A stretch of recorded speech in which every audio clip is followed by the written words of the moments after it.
Buenos días, mi nombre es Wilfrido Argüello Rodríguez. Soy estudiante de la carrera en Ingeniería en Logística y Transporte de la Universidad Abierta y a Distancia de México. En esta ocasión abordaremos el tema Teoría Económica de la asignatura Contexto Socioeconómico de México.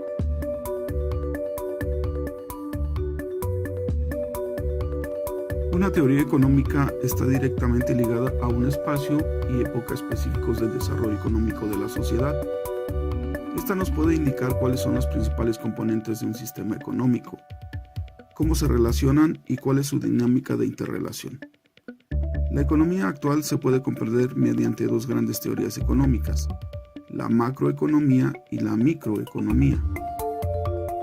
La microeconomía estudia el comportamiento de cada unidad económica.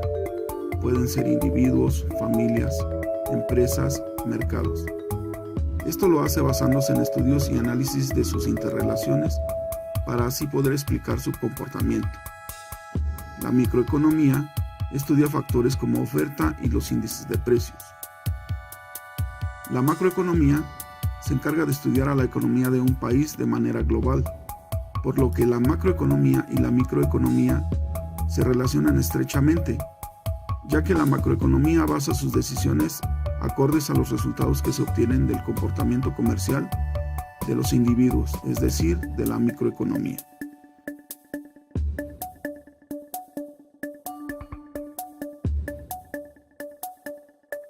La macroeconomía establece sus inicios tras la Gran Depresión de los años 30, momento en el cual John Maynard Keynes publica su libro Teoría General del Empleo, Interés y Dinero, en 1936.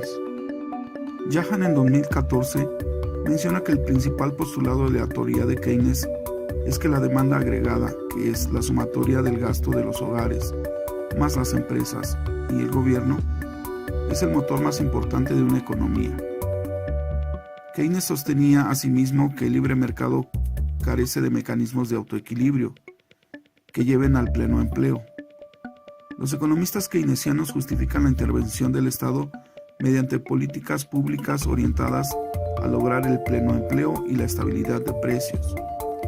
El producto de bienes y servicios de una economía, PIB, es la suma de cuatro componentes que son consumo, inversión, compras del gobierno y exportaciones netas.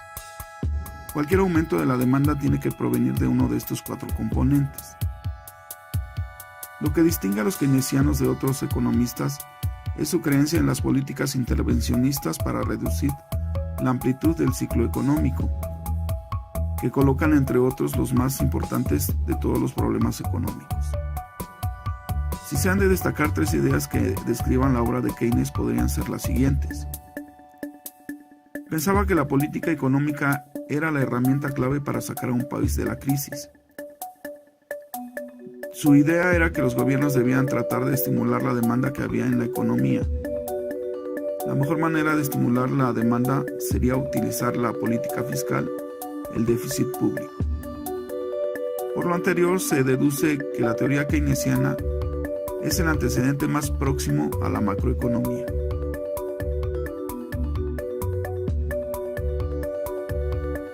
José de Gregorio en 2012 menciona que la macroeconomía es la rama de la teoría económica que se dedica a estudiar el comportamiento de variables agregadas en un determinado lugar, entendiendo a todos los agentes económicos como un conjunto.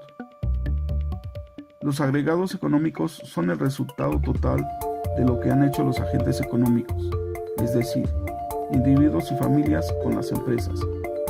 Esas variables agregadas son PIB, desempleo, tipo de interés, déficit en el comercio exterior, déficit presupuestario, tipo de cambio e inflación.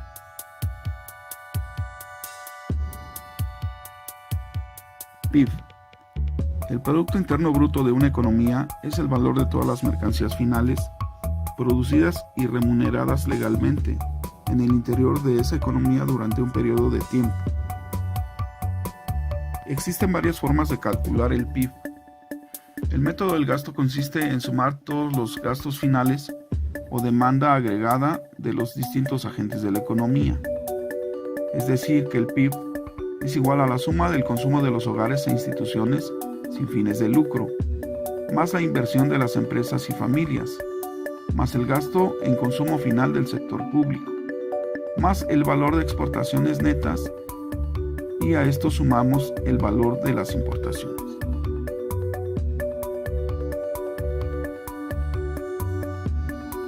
Desempleo. El desempleo es la inactividad laboral de un sector de la población. Este sector es aquella parte de la población económicamente activa que no está empleada y se denomina parados. La tasa de desempleo la podemos calcular mediante la división del número de parados entre la población activa multiplicada por 100.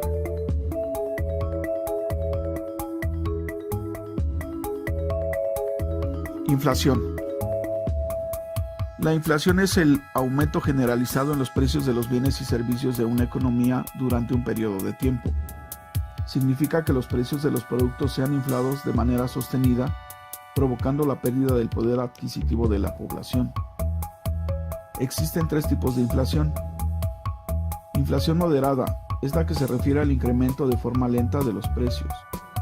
Inflación galopante. Sucede cuando los precios incrementan las tasas de 2 a 3 dígitos en un plazo de un año. Hiperinflación, en la cual el índice de precios aumenta en un 50% mensual, esto es una inflación anualizada de casi 13,000%. Este tipo de inflación anuncia que un país está viviendo una severa crisis. Para detener la inflación, los bancos centrales tienden a incrementar las tasas de interés de la deuda pública, de manera que se incrementa la tasa de interés en los préstamos al consumo, que son tarjetas de crédito, hipotecas, entre otros. Al aumentar las tasas de interés del consumo, se frena la demanda de productos. El lado negativo de este control es que al frenar la demanda de productos, se frena a la industria que los produce, lo cual puede llevar a un estancamiento económico y desempleo.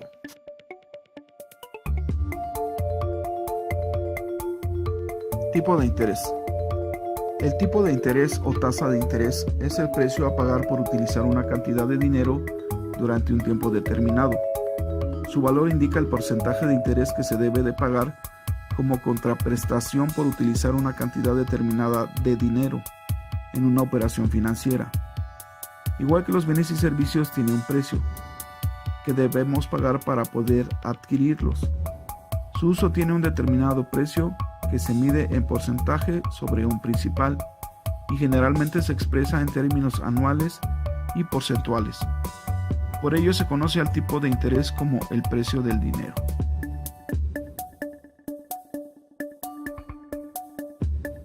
Déficit en el comercio exterior. El déficit comercial se presenta cuando las importaciones exceden a las exportaciones de mercancías de un país durante un periodo determinado, normalmente un año. El déficit en el comercio exterior, DCE, se calcula mediante la diferencia entre las importaciones de bienes y servicios y las exportaciones de estos bienes y servicios.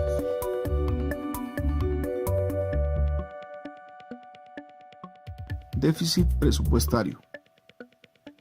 Llamado también déficit fiscal, se produce cuando en una administración pública los gastos son mayores que los ingresos en un periodo de tiempo, normalmente un año. Tiene su origen cuando la administración pública no tiene la capacidad de recaudar el capital necesario para poder solventar sus gastos.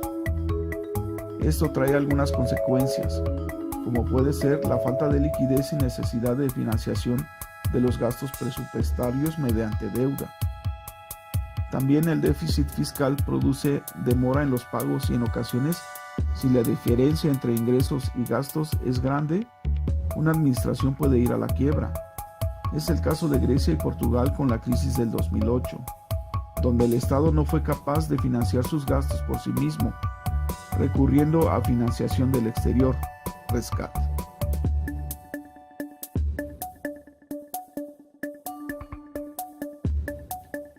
De todo lo anterior podemos concluir que la macroeconomía y la microeconomía tienen una relación estrecha debido a que la microeconomía, por estudiar a los elementos comerciales particulares como individuos, familias o empresas, proporcionan a la macroeconomía las bases para poder definir las estrategias que generen el equilibrio y el desarrollo económico de una población o país, definiendo las políticas económicas que el Estado deberá implementar